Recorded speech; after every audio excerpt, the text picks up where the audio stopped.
Hi guys, it's Stock Curry, and Jerome Powell is scheduled to speak at Jackson Hole on Friday at 10 a.m. or about 30 minutes after the market opens. In today's video, we're going to discuss what he might say, how it might affect the markets, and how you can profit off of it. So let's get into it!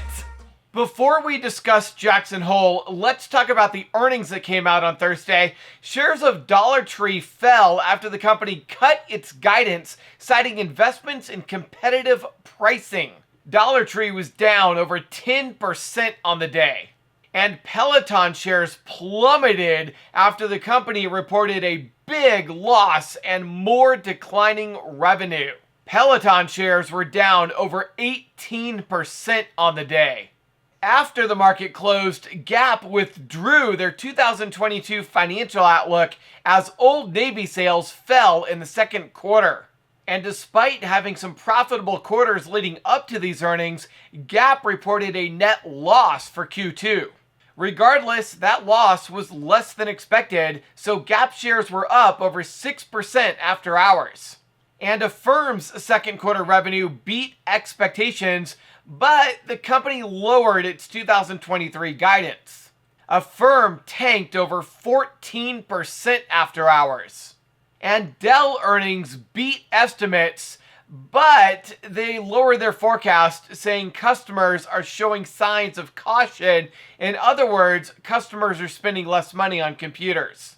Dell was down over 5% after hours.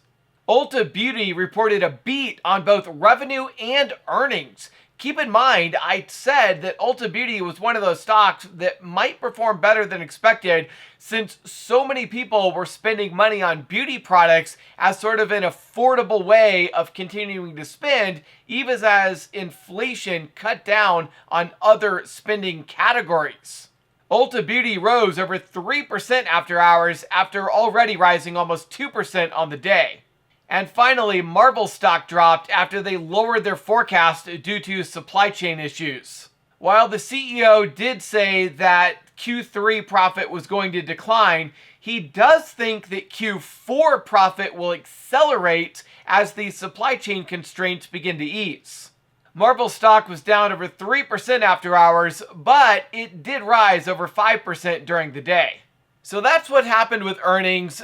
Overall, pretty downbeat. A few earnings that were good. This has been the consistent story this entire earnings season, is a continuation of declining revenues, declining profits, some companies that were profitable now turning to a loss. It has just been a terrible earnings season, and even though quite a few companies have quote-unquote beat expectations, the fact is those expectations were already in the gutter. So beating expectations just means that their earnings were really bad instead of horrendously terrible.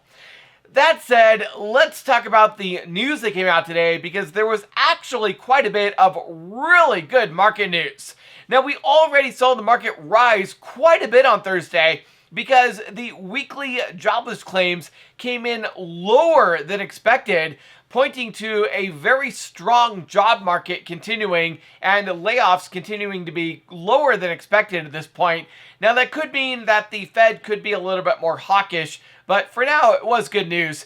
The other bit of good news that we got is that the Q2 GDP, which was originally estimated to be negative 0.9%, was revised upward to only negative 0.6%.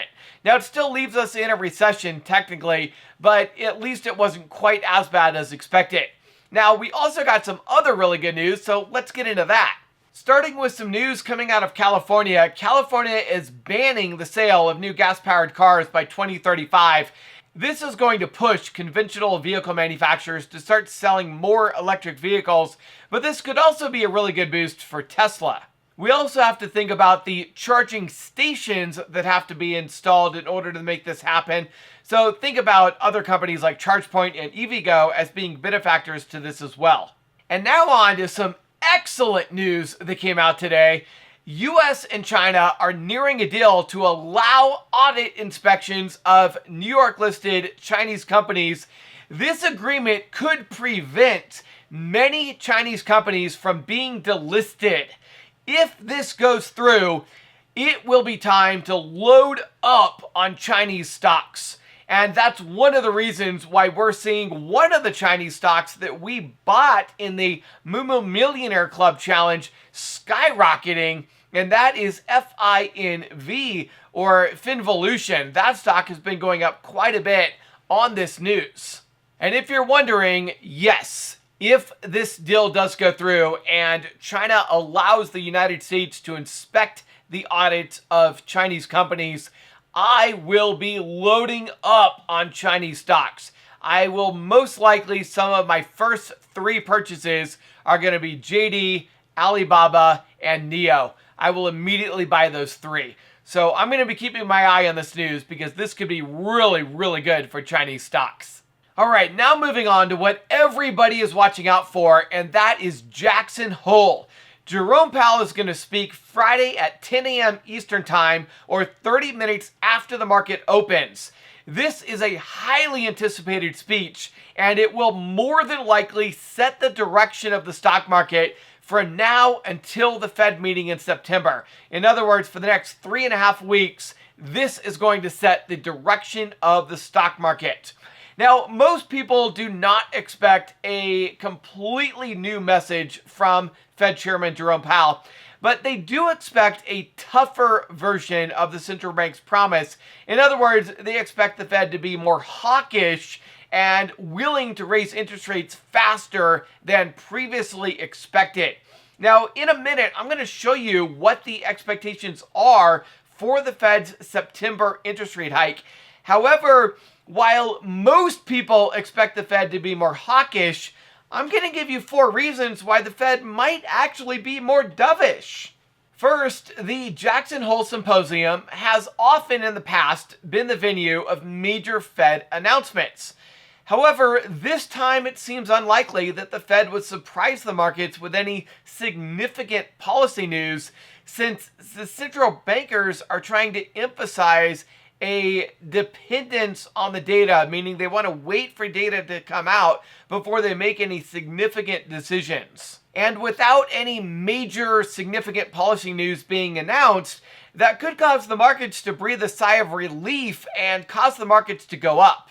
Secondly, many investors interpreted the last policy meeting as being dovish. So it's possible that Jerome Powell could be dovish when he speaks on Friday.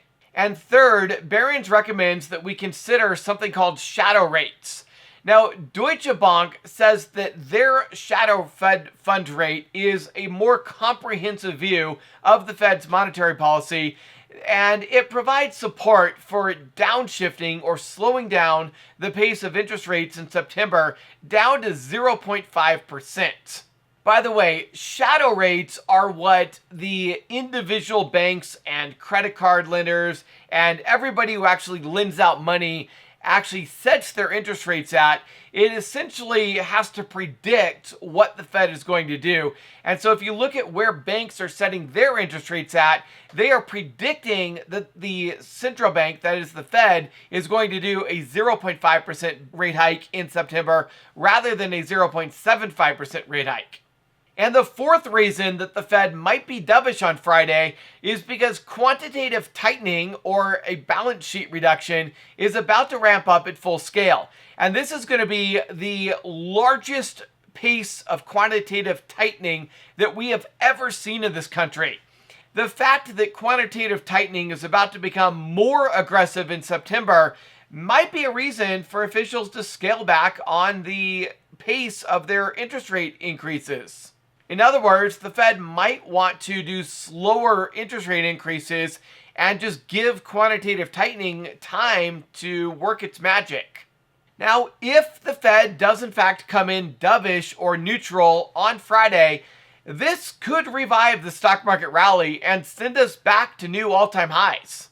Remember that in about 70% of cases, the stock market will reach a new 52-week high right before a recession is officially announced.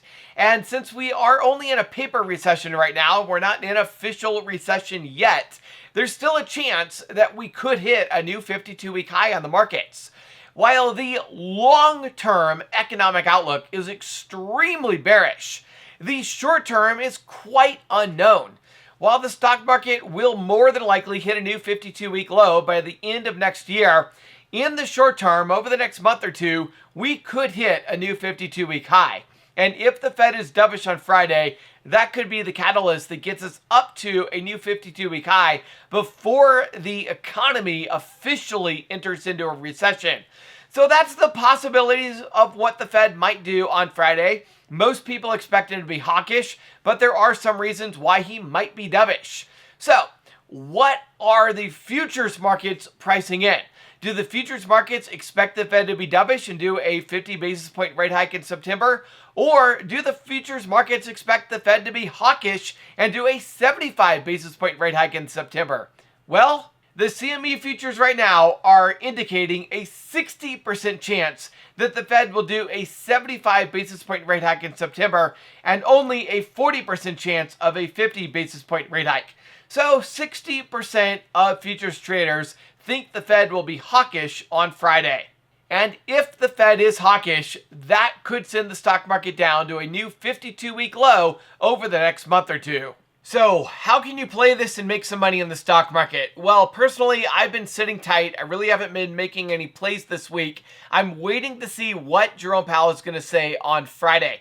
Now, depending upon what he says, I will more than likely play either market call options or market put options.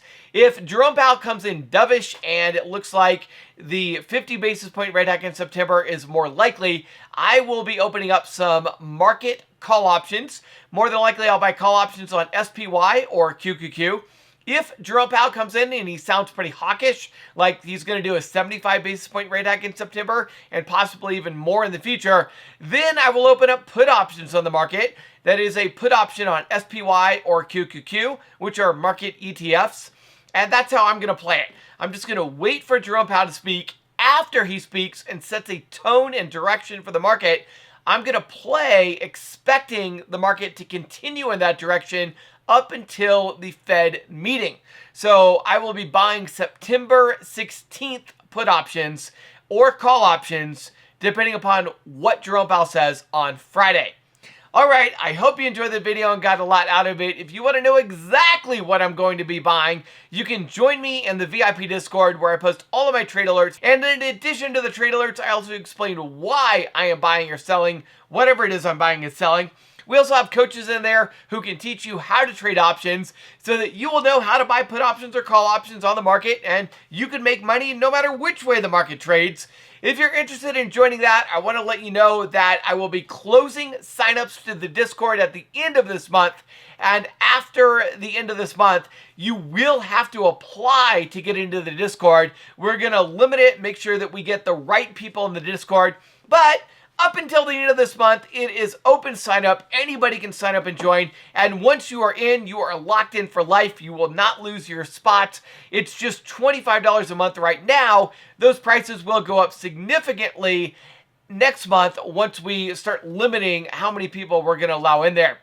But for now, if you want to sign up, you can sign up at stockcurry.vip/getvip. That's stockcurry.vip/getvip. I also wanted to remind you that there's only a few days left to sign up for Moomoo and Webull and get up to 25 free stocks. You do have to get your account funded before the end of this month.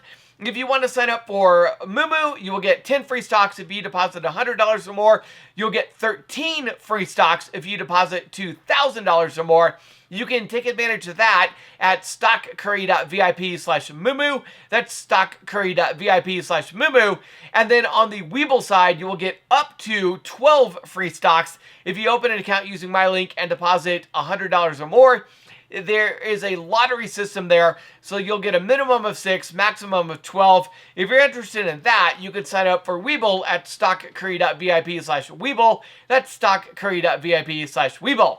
Alright, don't forget to hit the like button and subscribe. And if you're on YouTube, click the bell icon and click all so that you can get notified when I release my next video. Check the subscribe button. Make sure you're still subscribed. I've had some people tell me that they were subscribed and then somehow they got unsubscribed. So just check and make sure you are in fact still subscribed. I hope you have a lot of success trading and I will see you on Monday.